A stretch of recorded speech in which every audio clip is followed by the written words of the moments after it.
Vamos começar nossa aula de hoje, dia 31/7. E como todos estão? Estão bem? Tirando a Rani lá, que lá tá um calor. Espero que todo mundo esteja sobrevivendo a esse friozinho gostoso. Bom, para a gente poder começar, eu queria pedir, aproveitar a oportunidade que ele está com a câmera aberta, pedir para o Marcelo fazer a nossa peça de abertura.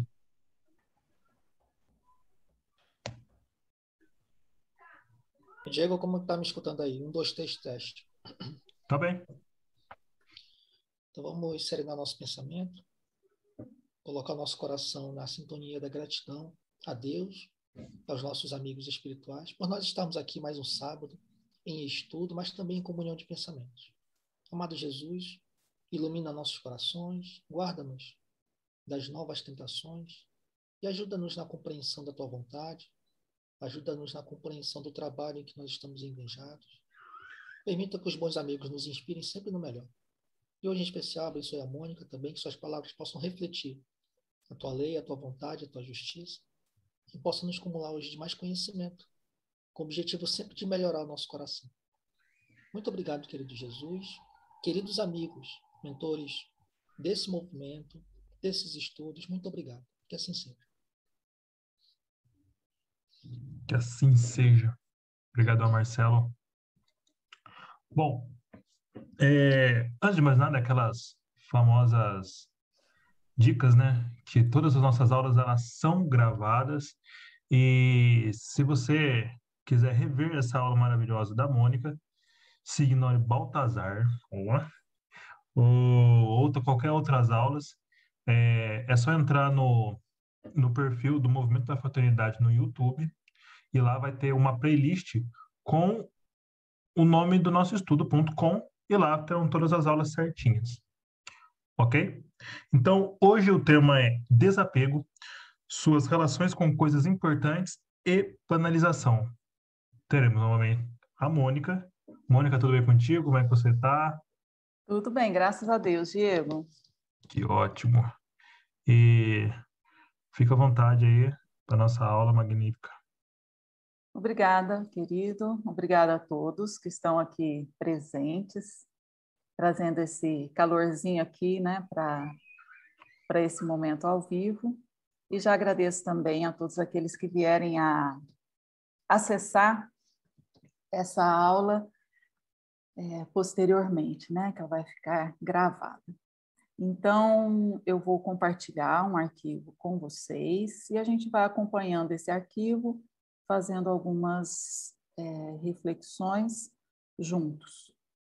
Como estamos aqui numa aula, fiquem à vontade para os seus comentários, as suas perguntas, as suas participações, ok? Então, o nosso tema de hoje é desapego, sua relação com coisas importantes e banalização. E todos os nossos temas aqui nesses estudos, eles vêm acompanhados de uma espécie de roteiro, algumas provocações, algumas questões que julgamos pertinentes ao desenvolvimento desse tema. No caso do nosso tema de hoje, essas reflexões, essas provocações são banalização dos sentimentos, quanto que seu bem é seu dono, sou desapegado, bens versus sentimentos no século XXI e nossos valores. Então, ao longo dessa exposição, eu vou procurar abordar cada um desses subtemas, ainda que não exatamente nesta ordem, tá? Então, vamos começar com o próprio tema. E buscando, assim, compreender todos os conceitos que estão nele, né? Desapego, coisas importantes, banalização e a relação que eles vão estabelecendo entre si. Então, começando com o desapego. O que me chama a atenção nessa palavra desapego inicialmente é que ela se constitui como uma espécie de palavra ponte, que são essas palavras que negam uma outra, né? E quando elas negam essa outra, elas mesmas, elas não se preenchem de um sentido próprio. Elas ficam muito ligadas a essa outra ou a esse movimento de negação de uma outra palavra, nesse caso, apego. E elas estabelecem, então, essa ponte entre uma palavra que está mais prenhe de sentidos, no caso, o apego, e uma outra, né, que pode ser vários outros conceitos, já que as relações de significação, as construções de sentido, elas envolvem diferentes variantes, e, por isso, estão em constante processo de construção. Não existe nenhum sentido pronto, todos os sentidos estão em construção. Então, nesta ponte, né, que o desapego estabelece com o apego, nós vamos poder chegar à afirmação ou à indicação de um outro conceito. Foi por aí que eu comecei as minhas reflexões, né? Então, tá bom. Então, já que desapego é uma ponte entre apego e algum outro conceito, vamos lá para o que pode significar ou que sentidos nós podemos acionar aqui relacionado ao apego, né? E eu deixei o des aqui só para a gente lembrar que estamos buscando essas relações entre apego, desapego e um terceiro conceito que venha se constituir aí nessa passagem, né? Então, eu selecionei aqui 2 sentidos possíveis, né, para apego. Um sentido de afeição, de estima, e um sentido de dedicação, mas o apego, ele vem com algumas especificações para essa dedicação a que ele se refere. Seria uma dedicação constante e excessiva. E eu deixei aqui entre parênteses, em menorzinho, porque inicialmente nós não vamos nos ocupar dessa especificidade. Nós vamos ficar aqui com essa definição mais genérica do que seja apego, tá? Então, a gente vai inicialmente prestar atenção na relação entre apego e afeição, estima, dedicação. Bom, e o desapego, então, que é a negação do apego, né? Poderíamos pensar, neste caso, como a ausência de afeição ou a ausência de dedicação. Então, sempre lembrando que o constante e o excessivo a gente vai abordar posteriormente. Muito bem. Então, agora vamos a uma primeira parte do nosso título aqui, ou do nosso tema. Então, o desapego e a sua relação com coisas importantes. Ora, se o desapego, então, pode ser considerado como ausência de afeição, ausência de dedicação, a sua relação com coisas importantes, então, ficaria como? O desapego seria a ausência de afeição por coisas importantes, ou uma ausência de dedicação a coisas importantes. Claramente, né, dentro do nosso universo aqui cultural, de construção de sentidos, nós temos aqui uma relação disfórica, né? Por que eu usei esse nome? Não foi só para trazer um nome diferente, não. É para a gente não ficar com muitas marcas, e, aliás, eu me esqueci de falar já no início, né?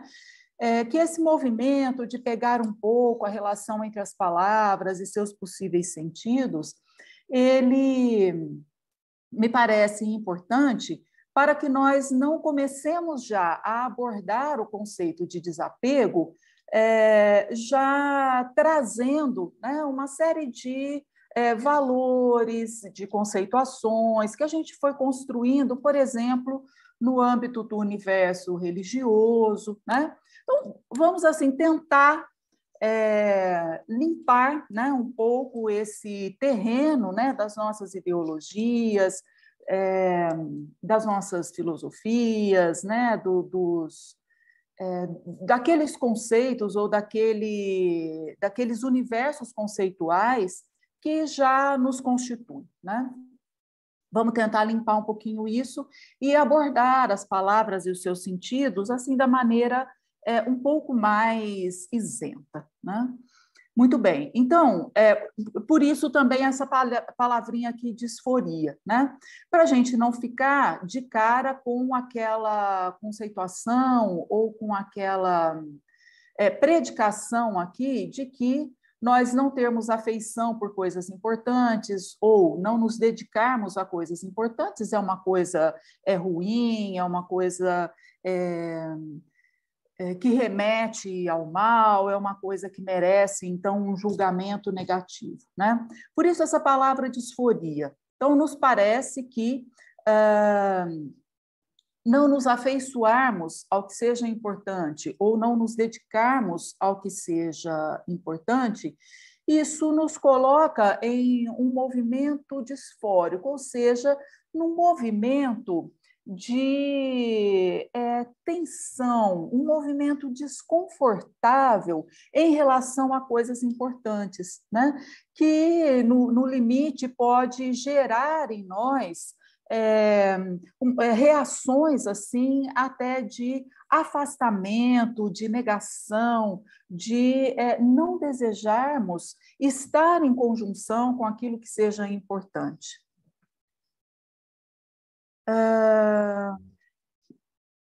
Eita, tem hora que ele não passa.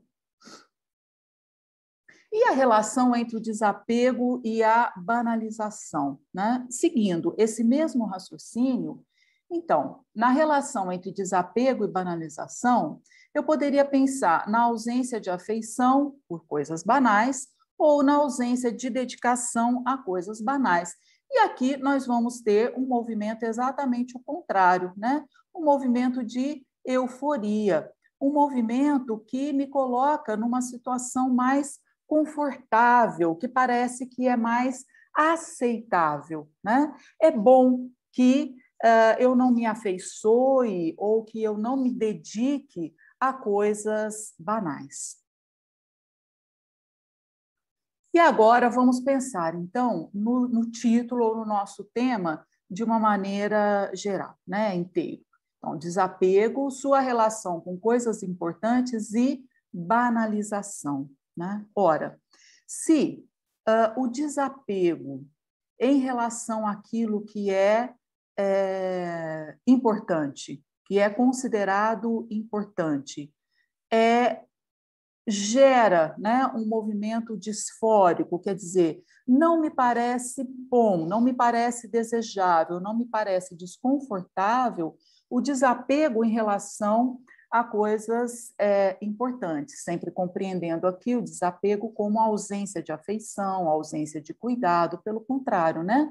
Nos parece que seja desejável, bom, confortável que eu tenha afeição, que eu cuide daquilo que seja importante. Mas com relação àquilo que é banal, o desapego parece que me cai bem. Né? Então, parece que é bem confortável, é bem aceito, me coloca numa posição social assim bastante confortável, eu não ter nem afeição, nem cuidar daquilo que seja banal. Né? E isso me fez pensar que, naquele movimento, então, do desapego, né, como uma palavra, ou naquela posição do desapego, como uma palavra ponte, né, na relação entre apego, a negação do apego, parece-me que nós podemos correr o risco de afirmarmos a banalização, que aquele terceiro conceito aqui, né, na relação entre apego, a sua negação, a gente pode desembocar, então, na banalização. Por quê? Porque é bom, né? É confortável, socialmente falando, que eu não tenha afeição ou que eu não cuide de coisas banais. E me parece que esse é um ponto que nós devemos prestar bastante atenção. E aí a gente começa, então, a tratar de um dos tópicos, né, daqueles subtópicos, subtítulos, subtemas que nós temos lá na proposição do nosso tema, né? Que são, então, os nossos valores, tá? Olha, e aí eu vou pedir socorro para a Joana de Ângeles no seu livro Autoaprimoramento. A Joana de Ângeles vai dizer que o indivíduo humano, ou seja, nós encarnados, nós somos um agrupamento de energias que estão colocadas em diferentes níveis de vibrações. Então, nós temos a energia inteligente, que é a característica, né, do nosso espírito, uma característica importante, fundamental do nosso espírito, ou da nossa condição como espírito. A energia inteligente condensada, que é o perispírito, e a energia perispiritual concentrada e congelada, que é o nosso corpo somático.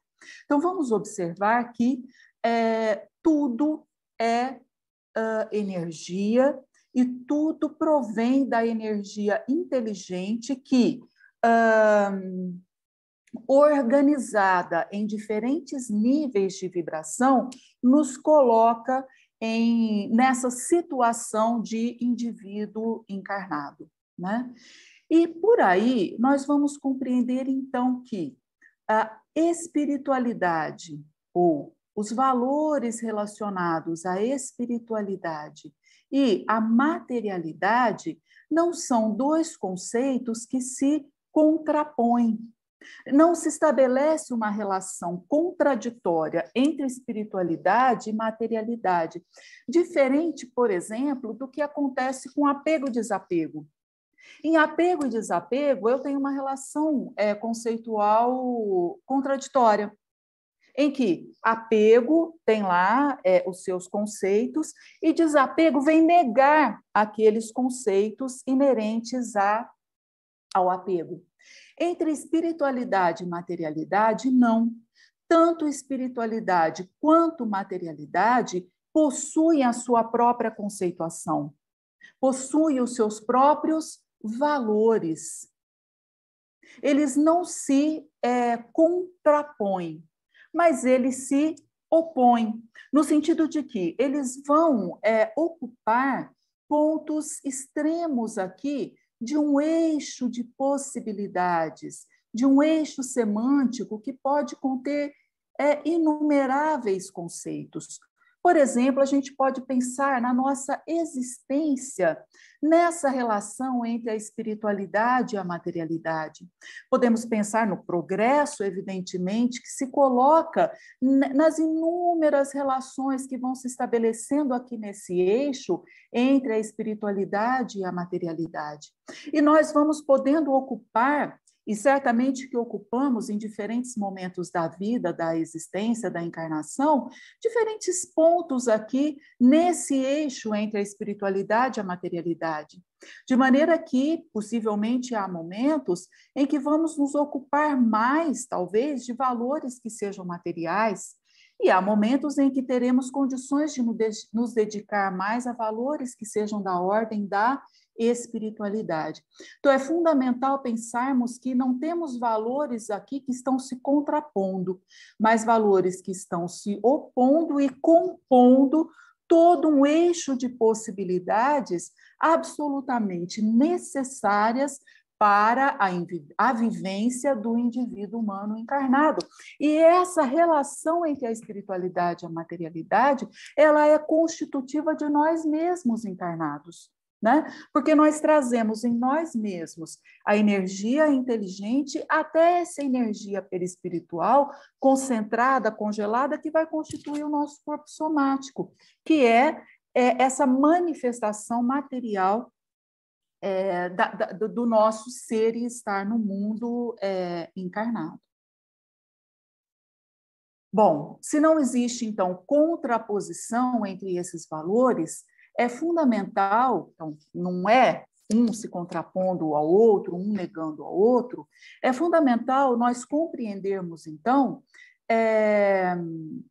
como se caracterizam, então, os valores inerentes à espiritualidade e os valores inerentes à materialidade. Eles possuem a sua própria conceituação, né? Bom, os valores relacionados à espiritualidade contêm aquilo que é essencial a nós mesmos, que somos essencialmente de natureza espiritual. Então, esses valores vão ser considerados valores primários, porque eles são os valores que nós devemos buscar como fim, como aquilo que vai ficar, portanto, essencialmente agregado à nossa essência, à nossa constituição espiritual. Os valores materiais, eles são valores transitórios, né? São considerados secundários justamente porque eles assumem esse papel de meio. Mas veja, uma coisa super importante quando a gente conversa com valores é que os valores eles se estabelecem em relação, né? Então, eu vou dizer que a materialidade é transitória em relação à essencialidade da espiritualidade. Que esses valores eles são meio em relação ao fim que estão relacionados com os valores primários, né? E, portanto, nós não devemos considerar valores como mais ou menos importante. Ah, isso aqui possui mais valor e aquilo possui menos valor. Ah, aquilo que é de ordem material não vale nada no extremo. Tudo o que tem valor é o que é de ordem espiritual. Não. Tanto a espiritualidade quanto a materialidade possuem os seus próprios valores. E eles estão nessa relação de composição, contribuindo para o nosso desenvolvimento como seres encarnados, ou nessa situação de seres encarnados, né? Bom, pensando por aí, então, vamos reforçar isso que é super importante, né? Não existem aquilo que possui valor e aquilo que não possui valor, ou que possua mais valor do que outra coisa, né? Valores que são melhores ou valores que são piores. Os valores são inerentes, próprios, no caso aqui, da espiritualidade ou da materialidade, né? Portanto, o desapego, se nós o compreendermos como ausência de afeição e de dedicação, que podem nos conduzir ao próprio conceito ou sentimento ou uma relação banal, ou uma atribuição de banalização às coisas, então, tanto o desapego quanto a banalização não se aplicam a nada, né? Toda essa relação, que é uma relação disfórica, né? De ausência de afeição, de ausência de dedicação, devem se converter numa relação eufórica, numa relação confortável, numa relação de afeto e de dedicação, quer seja com relação aos valores espirituais, quer sejam com relação aos valores materiais. Se não fossem os valores materiais, nós não teríamos os meios de que nós necessitamos para chegarmos ao fim, que são os valores relacionados com a nossa essência espiritual. Então, passando para um outro tópico das nossas considerações, quando eu me pergunto se eu sou desapegado, parece-me que eu devo compreender essa pergunta como: eu sei distinguir o que é essencial daquilo que é transitório? Eu sei reconhecer o que é fim e o que é meio? Eu sei me posicionar como um espírito encarnado que é essencialmente energia inteligente, que vem associada a um corpo perispiritual, que vem associada a um corpo somático, e que possui, portanto, na sua própria essência constitutiva, essa relação de composição entre aquilo que é da ordem da espiritualidade e aquilo que é da ordem da materialidade. Então, quando me perguntam, né, se eu sou desapegado, ou quando colocamos essa pergunta, somos desapegados? Parece-me que é bem produtivo se nós pensarmos numa relação de equilíbrio. O quanto que eu consigo me equilibrar neste eixo aqui, de composição entre a espiritualidade e a materialidade, que passa, portanto, por aquela compreensão do que seja essencial e que, portanto, traz em si uma finalidade para mim, que sou essencialmente espírito, e aquilo que é transitório e que possui, portanto, um valor de meio. Gente, de novo, né? O que é transitório não é mais ou menos valoroso, não tem mais ou menos valor. Tem um valor que é um valor diferente. E o importante é o saber reconhecer essa diferença e buscar, então, na minha vivência, o equilíbrio entre aquilo que seja de ordem espiritual e aquilo que seja de ordem material, sempre pensando na minha condição de espírito encarnado, né? E aí nós vamos introduzir aquelas adjetivações, aquelas restrições que foram trazidas lá na conceituação de desapego, né? Então, o desapego como ausência de dedicação constante e excessiva. Então, esse desapego, sim. Eu devo me dedicar, sim. Eu devo me dedicar, eu devo me afeiçoar, eu devo cuidar muito bem, tanto daquilo que é de ordem espiritual, quanto daquilo que é de ordem material. O cuidado que eu preciso tomar é de ter uma dedicação constante, por exemplo, à materialidade. Porque se eu estiver me dedicando constantemente à materialidade, eu certamente vou me descuidar da espiritualidade.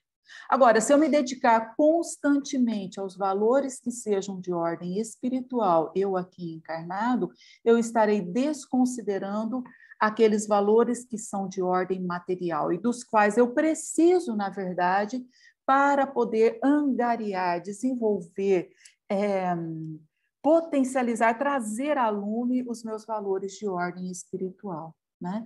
E o excessivo igualmente. Então, se eu me dedico excessivamente à materialidade, eu estarei me dedicando menos à espiritualidade. Se eu me dedico excessivamente à espiritualidade, eu estarei me dedicando menos à materialidade. Então, a grande importância, né, aqui, nessa consideração do apego e do desapego, me parece que seja nós compreendermos a necessidade deste equilíbrio na nossa vivência com os valores de ordem espiritual e material. Queridos, eu não estou vendo vocês, estou vendo só minha telinha aqui.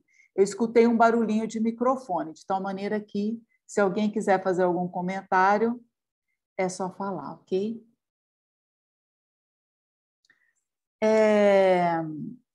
Antes de passar para o outro tema, o outro subtópico, então, né?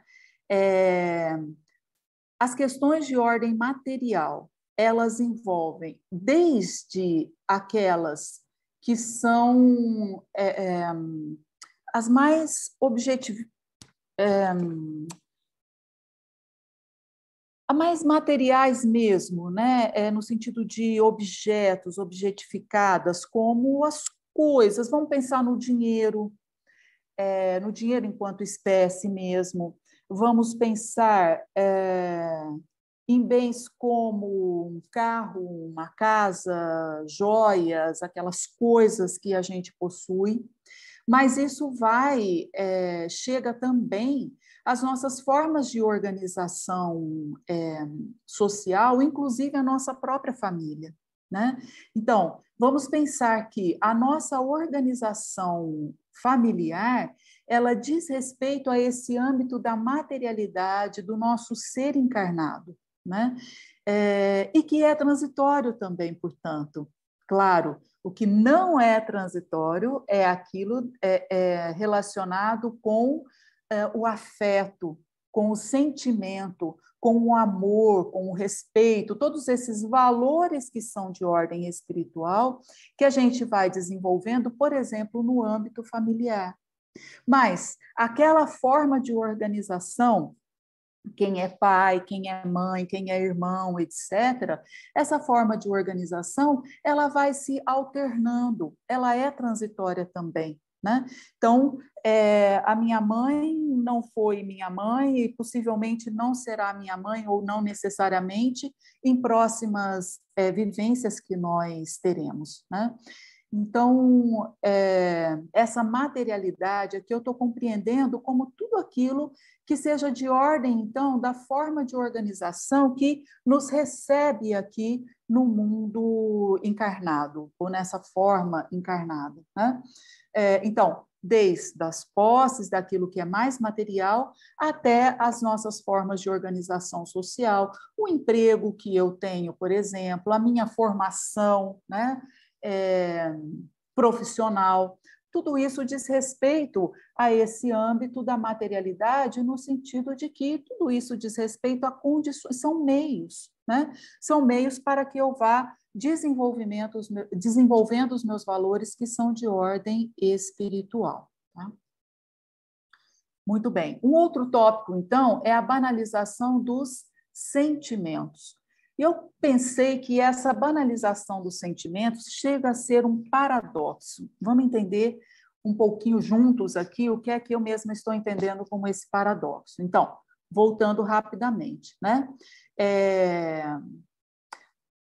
A nossa relação entre aquilo que é de ordem espiritual, que é aquilo de ordem material, deve ser sempre, né, essa relação de equilíbrio, compreendendo que são valores diferentes, mas que ambos precisam ser, todos precisam ser cuidados, né, precisamos nos afeiçoar a todos eles, né, e isso envolve, então, desde as questões de ordem mais materiais, mais de coisas, até aquelas questões que envolvem os sentimentos, né? E que perpassam, então, as nossas formas de relacionamento com as pessoas, com os animais, com as plantas, mesmo com as coisas, né? Qual é o sentimento que nós colocamos nessa nossa vivência, tá? Então, vamos entender um pouquinho por que eu achei que é até um paradoxo a gente banalizar os sentimentos. De novo, eu vou recorrer a Joana de Ângeles. A Joana de Ângeles vai nos dizer que na origem da energia pensante permanecem os instintos primários, decorrentes das remotas experiências. Então, na nossa experiência, né, de formação do nosso princípio inteligente, passando pelos reinos vegetal, pelo reino animal, essa nossa energia pensante foi se organizando e chegando como forma de instinto até mesmo nas nossas primeiras vivências já como espíritos. Mas, à medida que nós vamos nos desenvolvendo, nós vamos desenvolvendo uma outra forma de inteligência, que é a inteligência racional.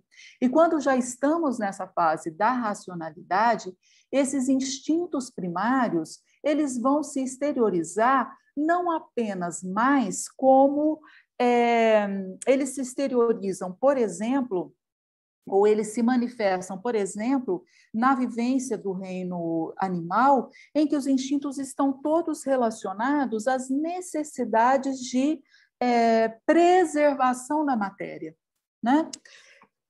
E, portanto, ali daquela vivência, daquela experiência, por exemplo, de um animalzinho. Já na fase da razão, esses instintos continuam se manifestando ou desempenhando esse papel, mas eles também já vão se exteriorizar como impulsos, como tendências, porque nós não estamos mais vivendo pura e simplesmente do instinto, pura e simplesmente para nos mantermos aqui na nossa condição de seres encarnados. Nós já temos uma racionalidade que se estabelece aí na relação com ou que vai estabelecendo uma relação gradativamente mais consciente entre todos esses valores que são da ordem da materialidade, mas também já valores da ordem da espiritualidade que começam a aflorar, né, no nosso espírito, que já começa a se desenvolver, né? Então, é por isso que esses instintos já começam a se manifestar como tendências, já podemos observar a manifestação desses instintos nossos como tendências e também como essas fixações que a gente acaba reproduzindo de maneira automática e são perturbadoras. Por que são perturbadoras? Porque nós já temos uma condição espiritual, ou devemos já ir desenvolvendo e aprimorando a nossa condição espiritual para que ela assuma o seu papel de essencialidade, de fim, frente a todos esses meios que eu tenho aqui disponíveis durante a encarnação para que eu possa me desenvolver. Então, todas essas exteriorizações que nós devemos ir percebendo em nós, né? Como tendências, como impulsos, como automatismos, aquela resposta automática, aquele impulso, aquela manifestação até corporal, né? Automático, tudo isso necessita de canalização disciplinadora, né? Para que a minha condição espiritual possa ir transformando esses instintos primários em sentimentos.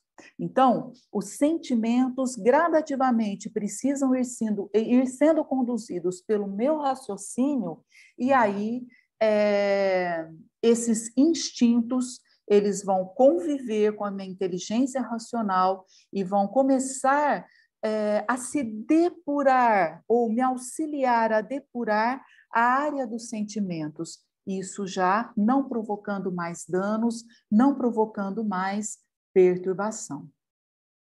Os sentimentos, continuando com a Joana de Ângeles, são conquistas nobres do nosso processo evolutivo. Eles se desenvolvem a partir dos instintos quando se libertam dos atavismos. Então, aquilo que nos prende diz respeito ao nosso primarismo instintivo, né? Que está relacionado aos atavismos fisiológicos automatistas. E, num primeiro momento, esses atavismos, né, que são da ordem do fisiológico, do material, vão se transformando em emoções. Mas na fase inicial do nosso desenvolvimento, nós ainda estamos vinculados ao primitivismo. E o nosso comportamento reflete o predomínio das sensações, que se exteriorizam na forma de dor e de prazer, mas também de desgosto e de satisfação. Veja que as sensações, elas estão relacionadas aos nossos sentidos materiais, que nos fazem sentir dor ou nos fazem sentir prazer, né? Pelo tato,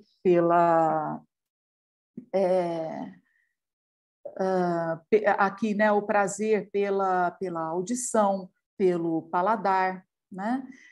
De diferentes formas, portanto. Então, essas sensações, elas vão já nos moldando, elas já vão nos ensinando aquilo que é bom e aquilo que me causa desgosto, aquilo que me causa satisfação e aquilo que me causa repulsa, né? Então, gradativamente, eu vou começando a compreender eu começo a compreender o meu colocar, o meu estar neste mundo material que me acolheu aqui na encarnação. E pouco a pouco as nossas manifestações psicológicas vão se expressando, rompendo a cadeia das necessidades físicas e se apresentando como emoções. Então, vejam, dos instintos para as sensações começam a despertar em mim essa compreensão do que me faz bem e do que não me faz bem, do que me causa desgosto e do que me causa satisfação, né? E gradativamente, então, eu vou desenvolvendo o meu psicológico, que está relacionado com os meus valores espirituais. E aí, esses instintos e essas sensações já começam a se expressar na forma de emoções, que já estão relacionadas, né, a um subjetivismo, à minha psique, mas ainda vêm acompanhadas de reflexos fisiológicos, né? Então, por exemplo, às vezes eu sinto uma emoção, quer seja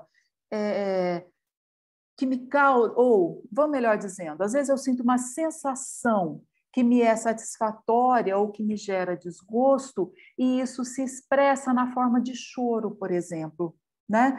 Na forma de uma emoção, eu exteriorizo essa emoção chorando, quer seja numa situação que me causa tristeza, desgosto, ou que me causa elevação. Quando a gente está numa reunião, por exemplo, numa palavra da espiritualidade, que a gente sente aquele ambiente muito elevado, às vezes a gente chora, né? A gente exterioriza aquela emoção numa forma que ainda não é totalmente psicológica, subjetiva, mas que traz ainda algumas manifestações do nosso próprio corpo fisiológico, né?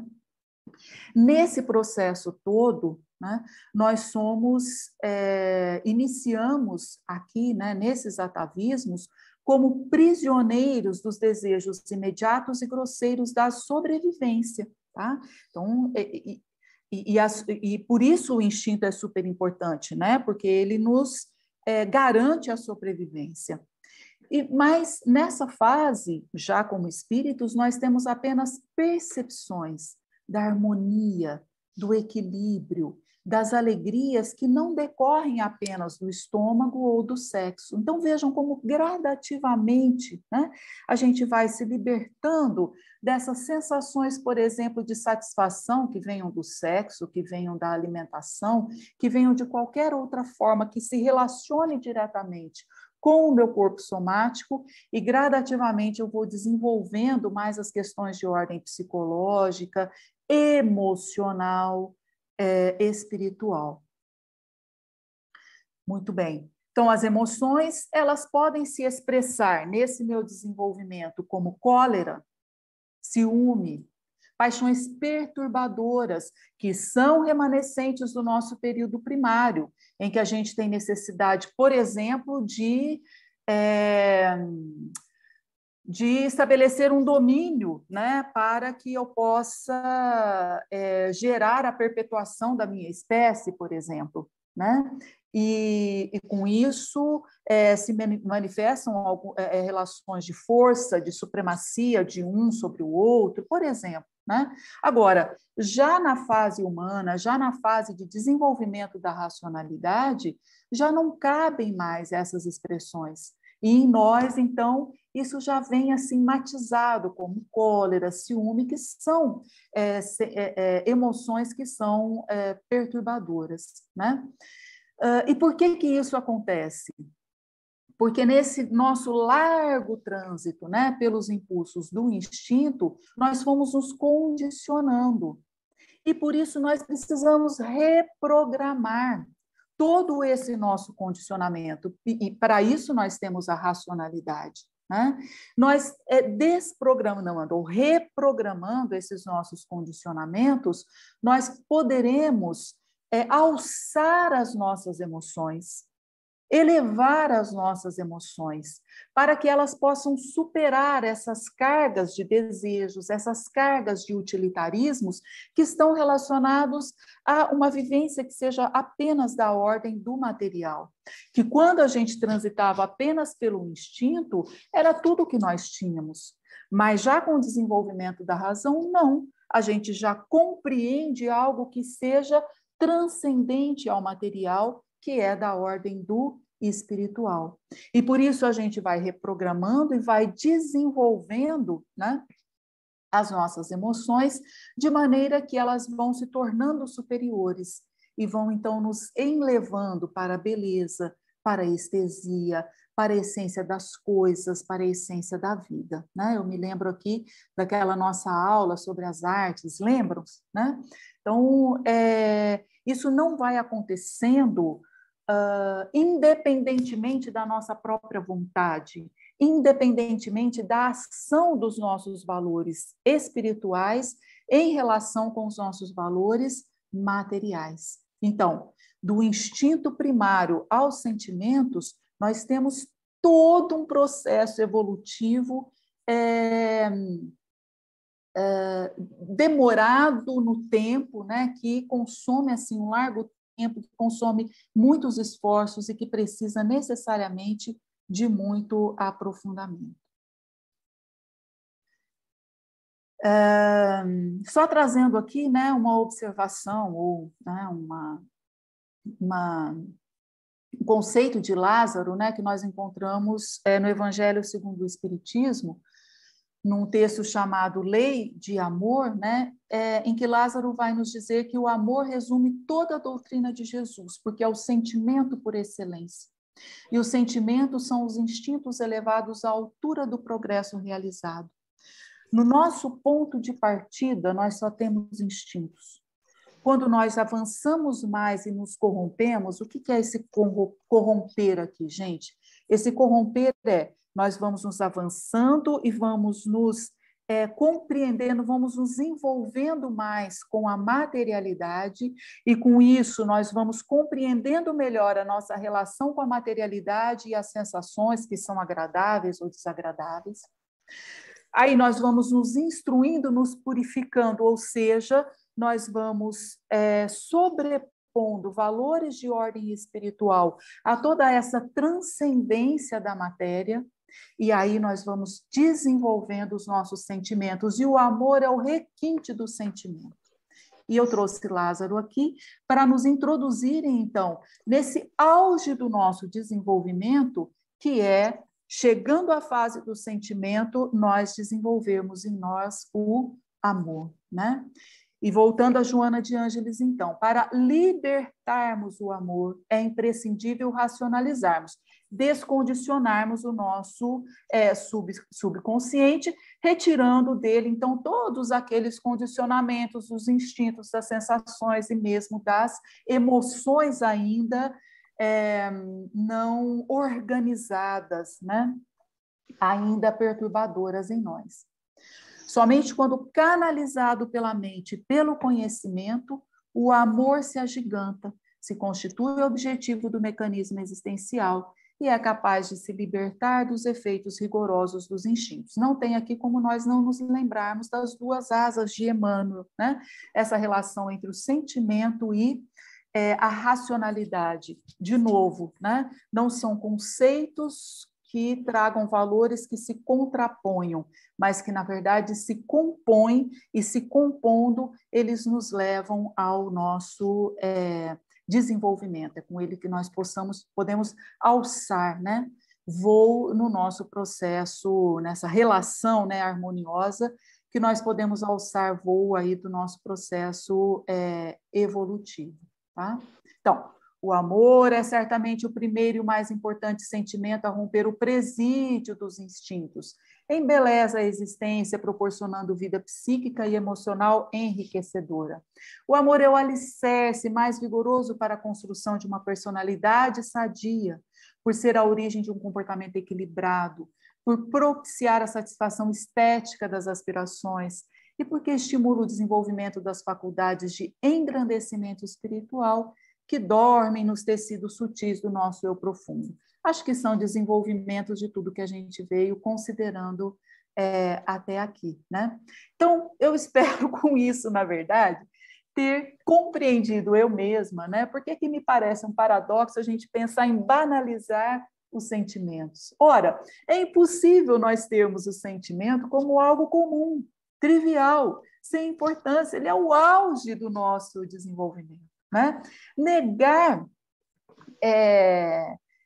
os sentimentos, né? Banalizar os sentimentos, seria negar a maior conquista do nosso espírito humano já na nossa fase racional. E lembrando também com Joana de Ângeles, de que desde que a gente assume a nossa fase racional, a gente está começando um caminho da racionalidade, mas é um caminho que já está nos encaminhando para a angelitude, né? Então, gente, sempre que nós nos encontrarmos diante de qualquer evidência, de qualquer resquício que seja, né? Sabe, aquele cheirinho de que os sentimentos estão sendo banalizados, vamos compreender que ali, ou nós mesmos, ou alguém com quem nós estejamos relacionando, está, na verdade, manifestando ecos de uma necessidade primitiva, instintiva, lá no comecinho, de posse, de dominação, né? Nós vamos observar reflexos de uma infantilidade egocêntrica que ainda precisa se colocar como centro do universo, alguma coisa que passa ali por aquelas sensações mais primitivas, que eu ainda estou começando a me sentir se isso é prazeroso, ou se isso é perigoso, ou se isso é bom, ou se isso é ruim. Porque desde que nós realmente estejamos envolvidos com sentimentos, não cabe aí nenhuma banalização. Então, considerando aqui o nosso público mais jovem, mas também para nós mais velhinhos já, né? Mais avançados aqui em anos nessa nossa experiência, mas que, falando por mim, traz ainda uma infantilidade emocional assim muito grande, né? Vamos tomar muito cuidado com isso. Porque se nós estivermos num relacionamento em que nós observarmos qualquer traço de banalização, que se acenda a nossa luz aí de advertência. Muito cuidado, porque ou nós, ou aquele com quem nós estejamos nos relacionando, ainda está vivenciando esses ecos de um primitivismo instintivo, ou essa infantilidade que chega a ser doentia, porque já não deveria existir mais, essa infantilidade doentia do egocentrismo, né? Que é essa necessidade, né, de se colocar aí, de se reconhecer ainda como um indivíduo, né? E que já deveríamos ter superado, né? Então, se estamos num relacionamento a dois, por exemplo, ou num relacionamento familiar, num relacionamento de grupo, qualquer que seja, né? Os nossos relacionamentos. Gente, se estamos falando de relacionamento, é porque nós já vencemos pelo menos essas fases iniciais do egocentrismo, né? Em que eu preciso eu me enxergar e já consigo fazer esse movimento em relação ao outro. E esse movimento em relação ao outro é um movimento que envolve sentimento. E que, portanto, não pode, de hipótese alguma, ser banalizado. Bom, passando para um outro tópico. Quanto que o seu bem é o seu dono? Gente, o amor é certamente o primeiro e o mais importante sentimento a romper o presídio dos instintos. Então, pensando nessa relação de dono, de alguma coisa que se coloca como meu dono, de alguma coisa que, portanto, me contém, me comprime, me aprisiona mesmo. Isso não é da ordem do sentimento, isso é da ordem do instinto. Isso está muito aquém daquele desenvolvimento que nós já deveríamos ter alcançado. E o grande bem a conquistarmos é o amor, em cujo empenho devemos aplicar os nossos mais valiosos recursos e esforços, conscientes de que nossa larga transição no instinto pode gerar manifestações amorosas desorganizadas. Então, voltando até um pouquinho aqui, né? Deixa eu ver se eu consigo voltar. Essa coisa da banalização dos sentimentos, muito cuidado, porque nesse nosso trânsito, né, pelo primitivismo dos instintos, né, por esse nosso largo trânsito, por nos compreendermos a nós mesmos, essa infantilidade egocêntrica, muito cuidado, porque as nossas manifestações amorosas, elas ainda podem vir perturbadas. A gente precisa de um grande empenho para o desenvolvimento desse nosso grande bem, que é o amor, né? Muito bem, então, quanto que o nosso bem é o nosso dono? Ora, os bens de ordem material, desde as coisas mais materiais até as nossas próprias relações sociais, isso jamais pode nos possuir. Na verdade, nada pode nos possuir, né? E por que que não podem nos possuir? Porque tudo isso são meios. Se nós estamos nos sentindo aprisionados a qualquer coisa que seja da ordem do material, né, dessa nossa vivência encarnados aqui, é necessário que prestemos muita atenção. Vamos observar esse sentimento de aprisionamento, né, de apego, nesse sentido mesmo, de prisão, como algo que nos indica alguma coisa que nós devemos trabalhar em nós, né? Algo que esteja nos faltando. É um aprisionamento, ou esse dono, né, está ocupando um lugar que deve ser ocupado por valores que sejam valores transcendentes, valores essenciais, que são valores espirituais, né? E, gente, valores espirituais não estabelecem de maneira alguma relação de propriedade, né? Ninguém é dono de ninguém. Nós estabelecemos relações harmônicas, amorosas, desde que tenhamos, então, o nosso sentimento, né, sempre colocado como esse grande esforço, né, do nosso desenvolvimento íntimo e do nosso desenvolvimento em relação aos nossos irmãos, né? Em sua potencialidade, o amor contempla uma pluralidade de interesses e se expande. Então, veja, o nosso grande bem, que é o amor, né, que é o requinte do sentimento, ele não aprisiona, ele expande. Ele se expande em relação à natureza, se expande em relação ao próximo, a nós mesmos, ao poder criador, abrange todo o cosmos, porque, na verdade, tudo que sustenta o próprio cosmos é a energia amorosa que provém de Deus, né, do Criador. E quando alcança a plenitude, o amor se irradia em forma co-criadora. Então, a gente entra nesse movimento, que é esse movimento divino da própria criação. Em intercâmbio com as energias divinas que mantêm o equilíbrio universal, o sentimento de amor cresce e se sutiliza, de tal forma que o espírito se identifica plenamente com a vida, na qual se integra e desfruta a paz, né? Então, é uma relação de integração e jamais uma relação de dominação, absolutamente. Muito bem, e vamos ao último tópico. Então, já estamos finalizando, né? Bens e sentimentos no século XXI.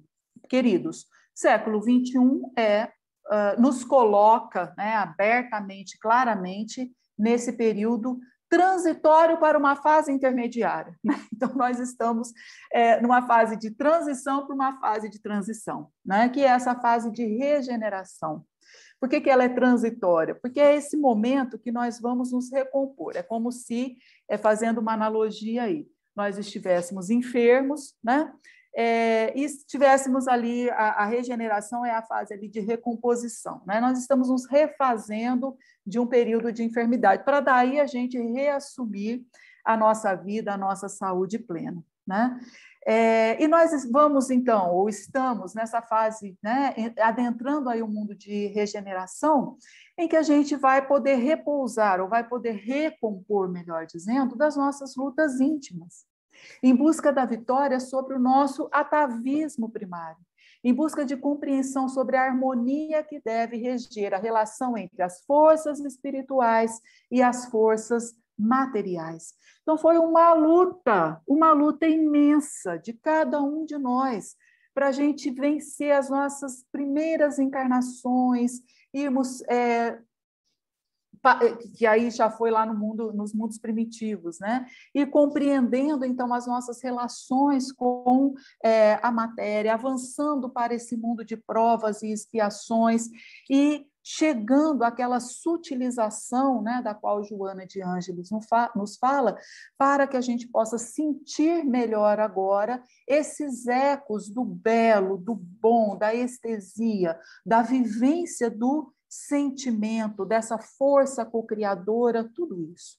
Enfim, o reconhecimento dos valores meio e dos valores fim, almejando a conquista do amor, o requinte do sentimento, o auge da evolução humana, a caminho de um mundo feliz, né? Então, na minha compreensão, na compreensão a partir dessa trajetória que eu fiz aqui com vocês, né?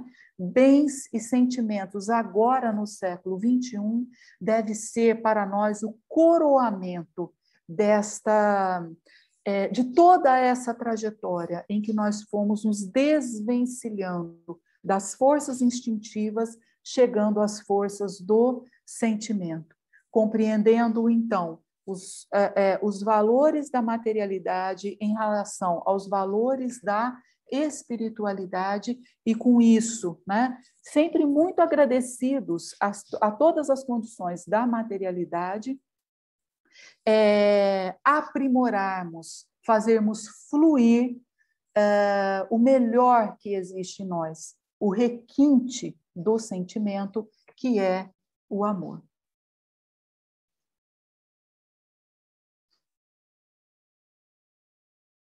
E assim nós finalizamos esta apresentação, pedindo perdão por termos avançado aí 7 minutos na exposição.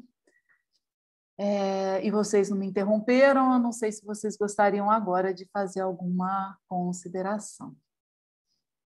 Oi, Gilson, oi, Zilda, oi, Márcia, oi, Marli, oi, Natasha, que é quem não estava aqui a hora que eu parei de ver essa telinha. Ô, Mônica, minha querida, como é que vai interromper, filha? Um trabalho tão precioso desse, né? Tem que ouvir realmente amealhar esse conhecimento tão profundo. Mas quem te observa é que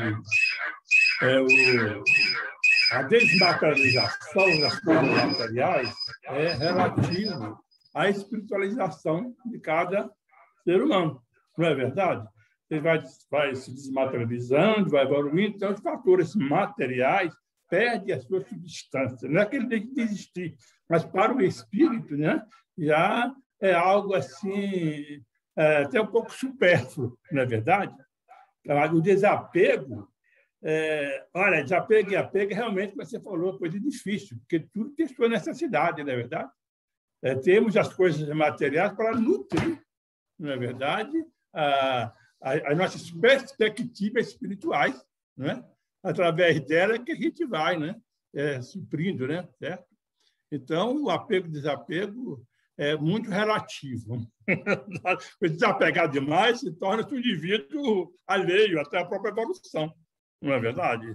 E apegar demais também, né? Então, vou ficar no caminho do meio, não é verdade? Hoje já temos essa condição de entender melhor, não é verdade? Esse processo, nessa proposta. Eu, para finalizar, que tem muita gente aí, o Marcelo está aí querendo falar também, né, Marcelo? Então, é o seguinte, é aquela filosofia, a filosofia do egoísta. O que é meu, o que é teu, é meu. E agora, talvez nós estejamos assim naquela proposta de que é meu, é teu, o que é teu, é teu. Não é verdade? É uma filosofia mais fraterna, não é verdade? Vamos chegar lá, né? O que é meu é teu, é de todos vocês. Viu? Um abraço, meus queridos. Obrigado, viu, Mônica? Eu cheguei um pouquinho atrasado, porque eu tenho que ajudar a filha, a mulher, na cozinha, entende? Certo? Mas chega um tempo aí. Beijão. Né? Essa coisa do que é meu é nosso, né? Às vezes nas relações familiares a gente passa por isso, né? Na minha família, por exemplo, a gente passa, né? Então as coisas são nossas para nós utilizarmos. Quando as coisas precisam de reparo, aí as coisas têm dono. Na minha família acontece isso. Ah, não, isso é seu. Então, você que é responsável de ir atrás agora por arrumar e tal, né? E aí, essa sua observação me fez pensar, então, na coisa do cuidado, né?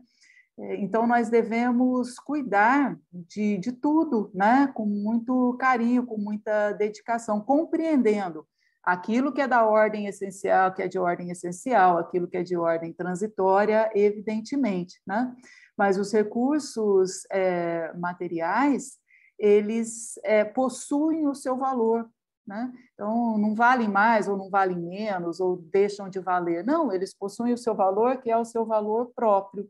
E o quanto nós sabemos cuidar, nos responsabilizar, por exemplo, assumirmos o compromisso, se estragou e eu também uso, eu também vou contribuir para a sua manutenção, o quanto que tudo isso nos encaminha, nos educa também para aquela vivência do sentimento fraterno, por exemplo, que é da ordem já da evolução maior do nosso espírito, né? Já de uma manifestação de uma espiritualização mais aprimorada.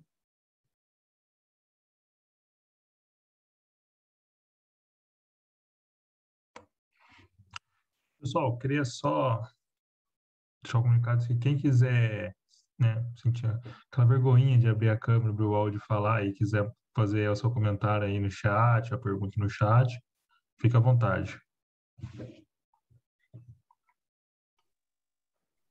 Não tem vergonha, vou falar. Só vai. A UD identificou aqui no Evangelho segundo o Espiritismo o seguinte: o amor que deve unir os homens por um laço fraternal é uma consequência dessa teoria de Platão sobre o amor universal, como lei natural.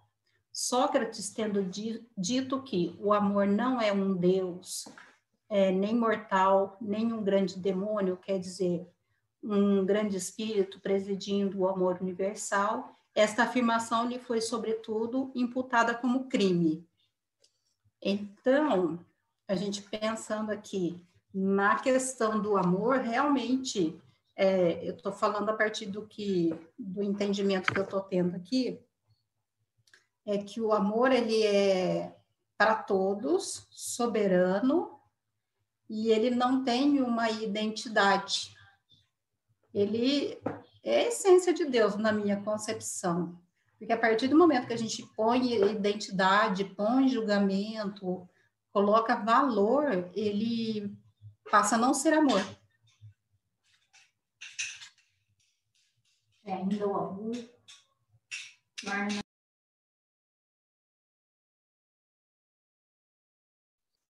E o quanto mais a gente vai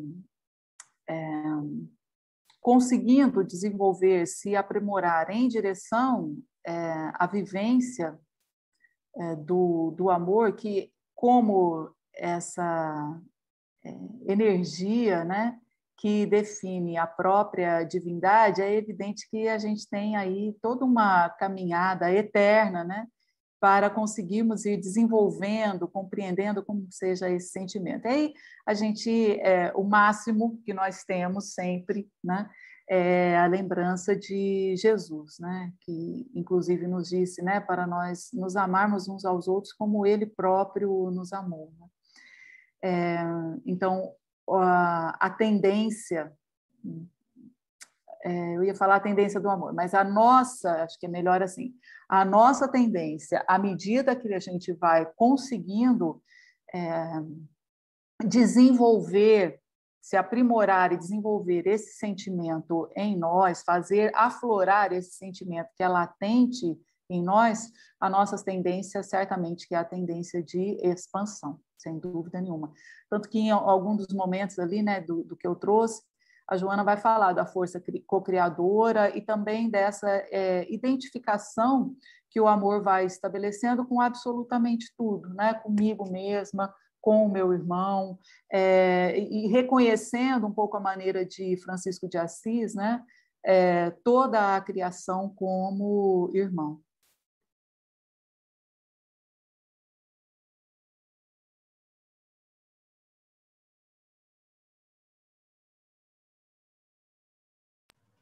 A Aldi está com vergonha, mas ela vai falar, tá? Não, aí conclui o trabalho assim, quer ver? É que eu acho essa parte uma parte muito linda. Ele diz assim, o amor... Oh, não, peraí. Ela me pegou de surpresa. Eu falo? Não. Ai, dito, perdi. Perdeu. Já lá volto. Mônica, enquanto ela chega, eu acho o seguinte, todos nós somos criados simples e ignorantes, mas na nossa criação está inserido o amor, quer dizer, a essência. Agora, o tempo é que vai nos proporcionando condições de alimentar esse amor para uma grandeza maior, através das encarnações, dos processos, na verdade, educativos, né, que ele nos proporciona. Viu, minha querida Udi? Pode falar. Meu amor, Então, um beijão. A Joana ela vai falar que o psiquismo divino pulsa em nós, né? E à medida que a gente vai se desenvolvendo, mais a gente vai sentindo, percebendo esse psiquismo divino em nós mesmos. E aí, só para reforçar, né, o que a gente tentou trazer aqui hoje como reflexão, a cada encarnação a gente vai se desenvolvendo, vai aproveitando as oportunidades. Por isso, então, sempre buscar aquela relação de equilíbrio, né, de justeza, de trazermos o devido cuidado. As coisas de ordem espiritual que a gente já vai identificando em nós, né? E as coisas de ordem material que gradativamente a gente vai compreendendo cada vez melhor como meios, né? Como recursos que nos são proporcionados em cada encarnação para o desenvolvimento desses valores fim que são de ordem espiritual. E aí, o máximo disso, né, que Lázaro vai falar que é o requinte do sentimento, que é o amor, porque à medida que a gente vai desenvolvendo esse sentimento do amor, a gente vai se aproximando, vai compreendendo, vai sentindo um pouco esse psiquismo divino que pulsa em todos nós, em toda a criação. Aí Platão, ele diz assim, está na introdução do Evangelho, né? O amor está em toda parte na natureza, que nos convida a exercitar a nossa inteligência, é encontrado até no movimento dos astros. É o amor que orna a natureza de seus ricos tapetes. Ele se enfeita e fixa sua morada onde encontra flores e perfume. É ainda o amor, que dá a paz aos homens, a calma ao mar, o silêncio aos ventos e o sono à dor. Muito lindo, Udi. Muito obrigada. Lindo demais. Platão. Eu sei, mas você que trouxe, né? Você que verbalizou aqui para nós agora.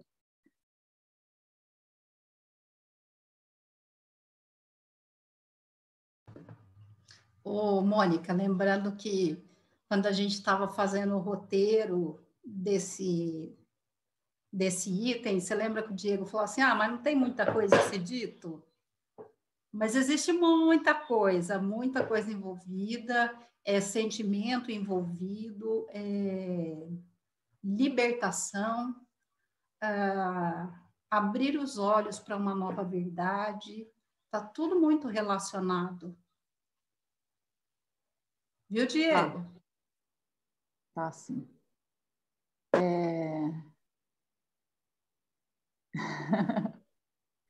E cada conceito desse que você trouxe, né? Libertação, abrir os olhos, né?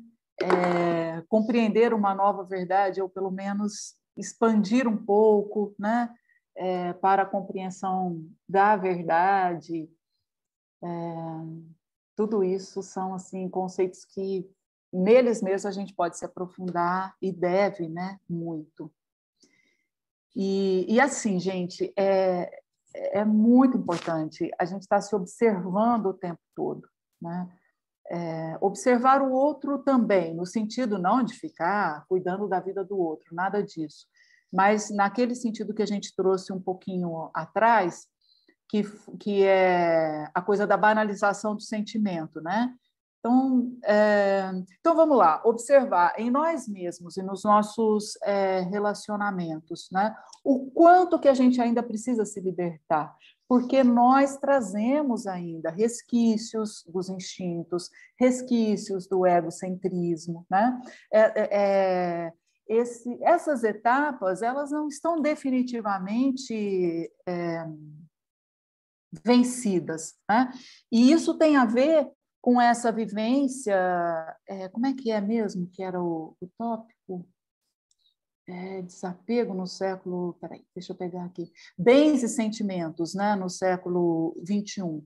Se a gente pensar o século XXI, né, como esse século está chamando a gente para a transição, então eu vejo assim, que são momentos em que não estamos ainda totalmente desvencilhados dos instintos, das primeiras manifestações da emoção, daquelas primeiras compreensões de nós mesmos e que às vezes nos colocam nessa condição, né, egocêntrica, mas a gente já consegue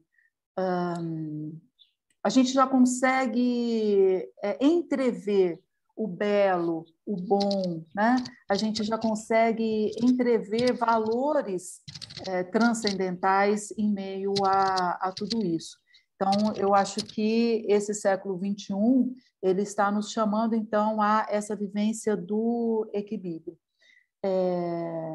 E, óbvio, né, da continuidade do nosso autoaprimoramento, que é constante. E, para isso, sempre prestar muita atenção nas manifestações ainda instintivas e egocêntricas que nós temos.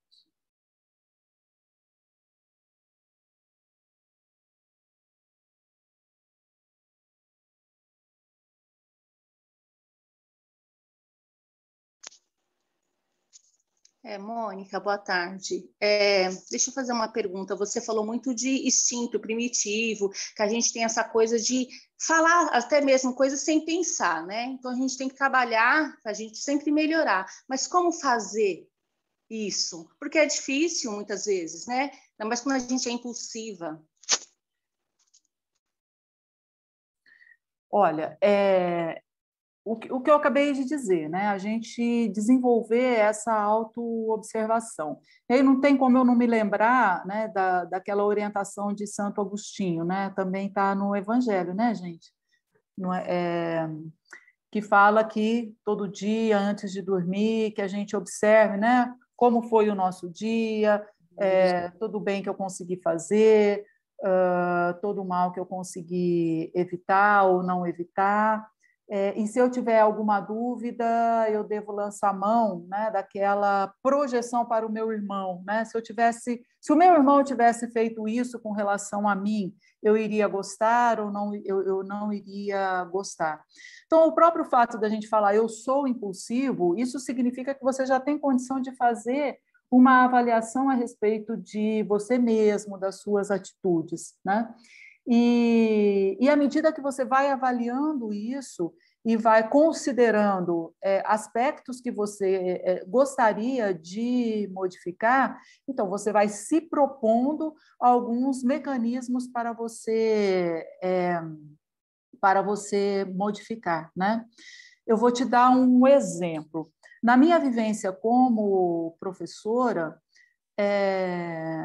eu fui desenvolvendo assim a condição de não ser impulsiva numa manifestação. Então, ficava muito claro em certos momentos que o aluno ele fazia uma pergunta típica de quem não tinha lido uma linha, né, de nenhum texto, que não tinha se dedicado de maneira alguma, e isso você já estava lá fechando o semestre, né? Qual que é o primeiro impulso? O primeiro impulso é manifestar exatamente isso. Puxa vida, mas como é que você me vem com uma pergunta como essa, num momento como esse e tal, né? Só que isso vai gerar uma relação ali que é uma relação desagradável, uma relação de embate que eu não queria construir. Então, qual que era o primeiro movimento? Isso foi um exercício, né? Um exercício de me calar, né? Então, eu escutava aquela pessoa falar até ela finalizar ali todo aquele seu, que muitas vezes aparecia como um verdadeiro imbróglio, né? Estava só meio que enrolando, porque não tinha se dedicado. E enquanto eu estava escutando, eu já tinha me antecipado a toda a situação, mas eu estava trabalhando um sentimento ou uma emoção, talvez melhor dizendo, que eu considerava negativa. Então, o fato de nós calarmos, não darmos uma resposta de imediato, isso eu penso que seja um bom exercício. Enquanto eu não estou dando uma resposta de imediato, eu consigo ir elaborando melhor as palavras. Isso eu acho que é um outro exercício bacana de ser feito, né? Cuidar das palavras, buscar selecionar sempre aquelas palavras que não sejam palavras depreciativas, né? Que sejam palavras que traduzam a sua opinião, mas de uma maneira gentil, da maneira mais elevada possível, né? Muitas vezes você tem vontade de utilizar uma palavra que é uma palavra que acaba depreciando o outro, e sendo que você tem outras palavras que você pode trazer a sua avaliação da situação sem depreciar, né? Ou sem manifestar uma depreciação, quer seja pelo outro, quer seja por uma situação qualquer, né? Bom, então, aí a gente já foi treinando um pouco o nosso próprio pensamento, a nossa própria emoção. Calma, respira. Eu não vou ter aqui um impulso, né, raivoso, ou um impulso de cólera, ou um impulso como é que é aquela palavra? De aborrecimento, enfim, não era essa palavra, mas que seja. Em função disso, eu vou selecionar melhores palavras com que eu vou me expressar. Ao selecionar melhores palavras, tudo isso já vem com uma... É meio que automático, tá? Já vem com uma tonalidade de voz que é um pouco diferente, né? A minha filha mesmo, que é uma pessoa bastante impulsiva, ela fala: mãe, eu fico com muita raiva de ver você dando a maior bronca, mas assim, pausado, usando palavra difícil, né? Porque na concepção dela, quando você vai dar uma bronca em alguém, chamar a atenção de alguém, você tem que ficar lá assim, com raiva e tal, mas você não faz isso, isso me incomoda. Mas vejam, isso são exercícios, né? E aí, ao conter a sua emoção, ao selecionar melhor as palavras, isso já traz uma entonação que é um pouco diferente também. E isso automaticamente, sabe, meio que cria um círculo virtuoso em que você vai sentir que a sua própria emoção ela se acalma, ela se tranquiliza. E o contrário é verdadeiro, né? Então, diante de uma ofensa, por exemplo, você devolve, né, imediatamente no mesmo patamar, você vai sentir que o seu mal-estar ele só piora. E vocês, como é que vocês fazem isso? Eu gostaria muito de ouvi-los. Acho que a questão que a Paty trouxe é bem bacana. Eu compartilhei, assim, algo que eu experimentei, né? E na minha vivência como professora, isso foi muito importante, necessário, e como a gente se ocupa muito tempo da nossa profissão, foi nesse contexto que eu consegui desenvolver muito essas contenções. Mas vejam, não são contenções, gente, para jogar sentimentos, emoções e sombras para debaixo do tapete, não é isso. Mas é para me trabalhar melhor, isso, buscar ali um equilíbrio, né, dentro das situações. E vocês, como é que vocês fazem isso? Acho que seria bem legal ouvi-los. Eu sei que o horário está Mônica está me escutando já bem? estourando, né, João? João, ó, Diego. Peraí. Fala, Marcelo. Diego, tá me escutando bem aí? Sim? Tá. Eu queria agradecer, primeiro eu queria agradecer a Mônica, que estava escrevendo, eu acho que eu fiz barulho aí, mas eu queria agradecer, né, a palestrinha da Mônica. É muito profundo nessas coisas, e o que o que a Paty perguntou agora é só um pitaco, né? Até por conta da própria observação da nossa vivência aqui em família.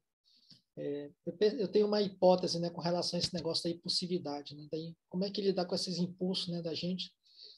Para mim, o impulso, essa impulsividade, ela está muito relacionada com uma síndrome que eu chamo de síndrome da ferida aberta, né?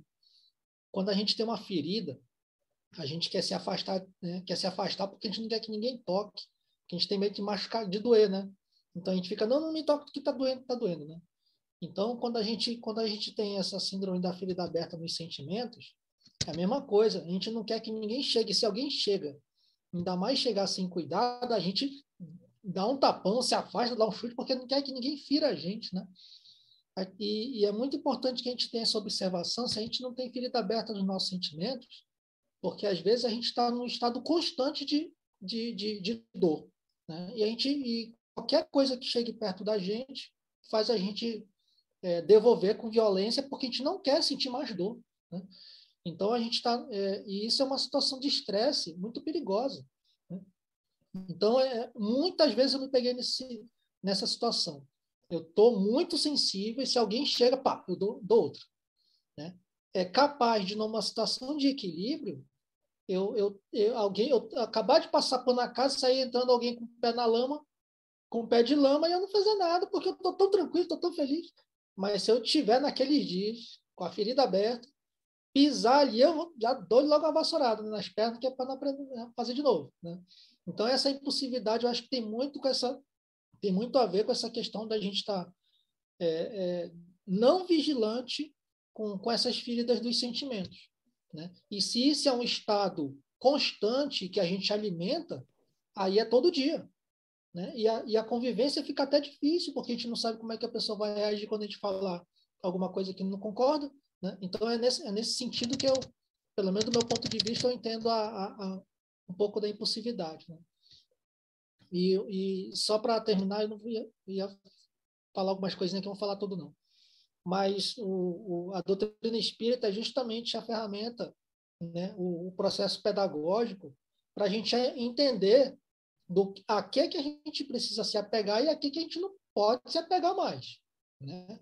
E lembrando lá que os antigos pensadores, eles falavam que o que realmente é real, o que realmente existe, é aquilo que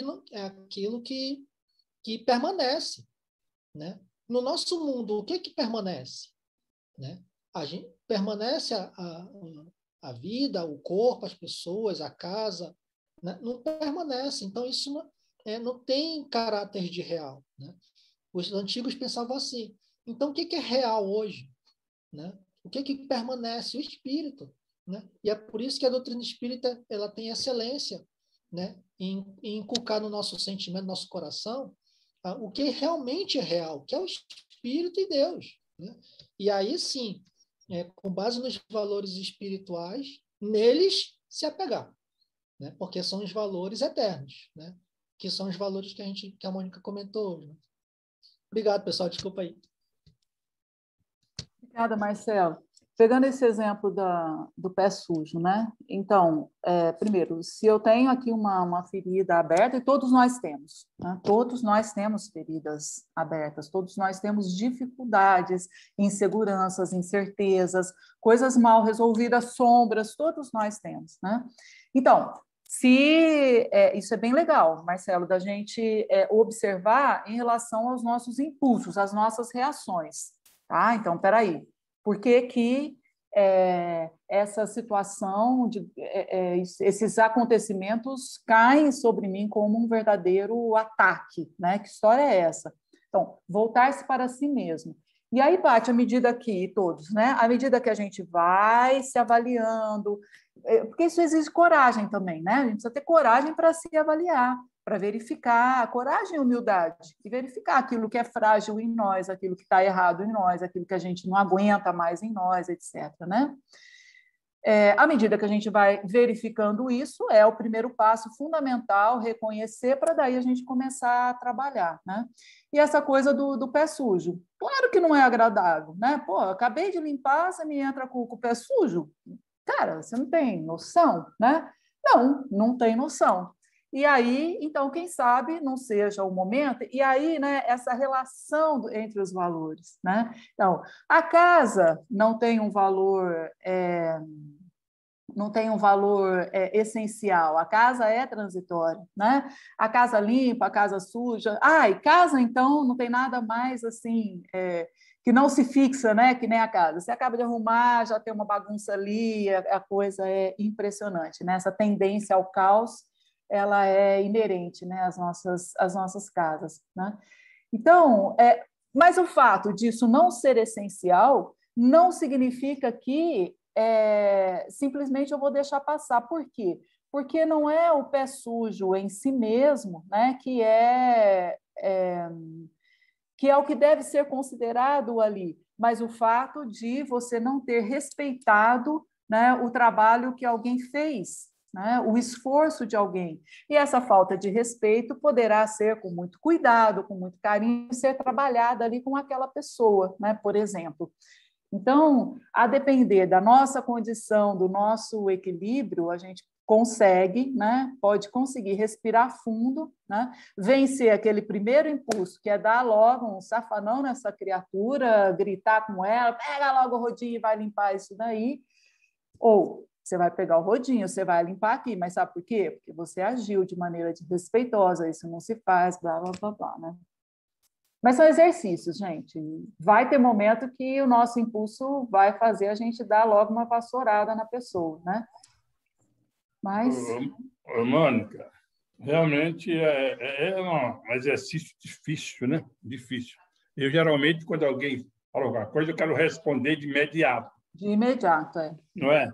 Mas eu já comecei a observar de que toda essa resposta de imediata, eu, se analisasse melhor, teria outros contornos, outros meios de fazer a mesma coisa de uma maneira diferente. E mais construtiva, vezes, né? Muitas vezes eu estou me vigiando nisso, entende? Porque não esperei um pouco para falar isso aqui de uma maneira tal, né? Seria mais agradável. E muitas vezes eu digito já aquilo que quero falar, mas depois eu apago. Porque quando eu digito, já sei que aquela mensagem não é adequada. Aí eu falo, mas muitas vezes a pessoa já leu, né? Tudo bem, entende? Mas é um exercício muito importante. Eu estou me vigiando cada vez mais, né, para que eu não venha assim a agredir de uma maneira, né? Assim, até gratuita, não é verdade? Entende? E tem não sei se é o Nivaldo que fala que quando nós estamos com aquele impulso para falar alguma coisa, pega um copo de água, bebe um gole de água e conta até 100. Aí depois você engole a água. Você fala. Mas é difícil, mas é necessário. Bom, rapidinho que já avançou, mas só para não deixar de passar aí a observação do Gilson, Diego, essa nossa vivência, né, à distância e, né, pelos meios aí digitais e pela escrita, né, nos chats, enfim, no WhatsApp, nessas redes todas, isso pode ser um bom exercício também, né? Então, a hora que você digita, porque aquela é uma boa oportunidade, porque como você não está falando, né, e a pessoa já está ouvindo, ela só vai ler a partir do momento que você postar, então você digita e observa. Nas redes sociais, quando você vai fazer algum comentário, né, trazer aqueles critérios, me ajudem aí, isso é bom, isso é útil, isso é o quê? É necessário? Não me lembro, né? Aqueles critérios para a gente avaliar uma ação que a gente vai... São os critérios do tio Sócrates. É verdadeiro, é belo, é bom, né? É verdadeiro, é belo, é bom, né? Se não é, então você já não dá a resposta. Ou, se você vai dar a resposta, depois você lê, né? essa minha resposta, ela imprime verdade, ela imprime beleza, ela imprime bondade? Se não, deixa eu refazer.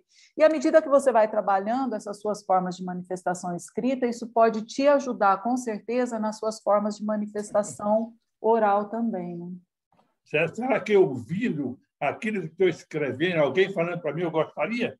Né? Aquela coisa colocada do outro lado. É um grande exercício, viu?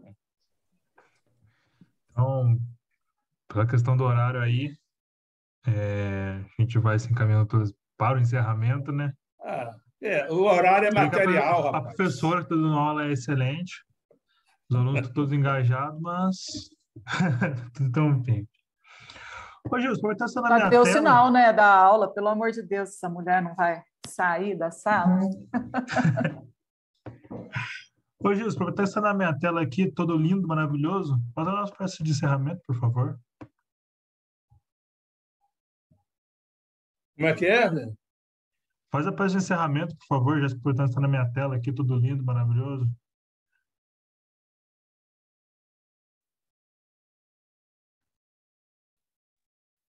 A prece de encerramento, Gilson. Se agora...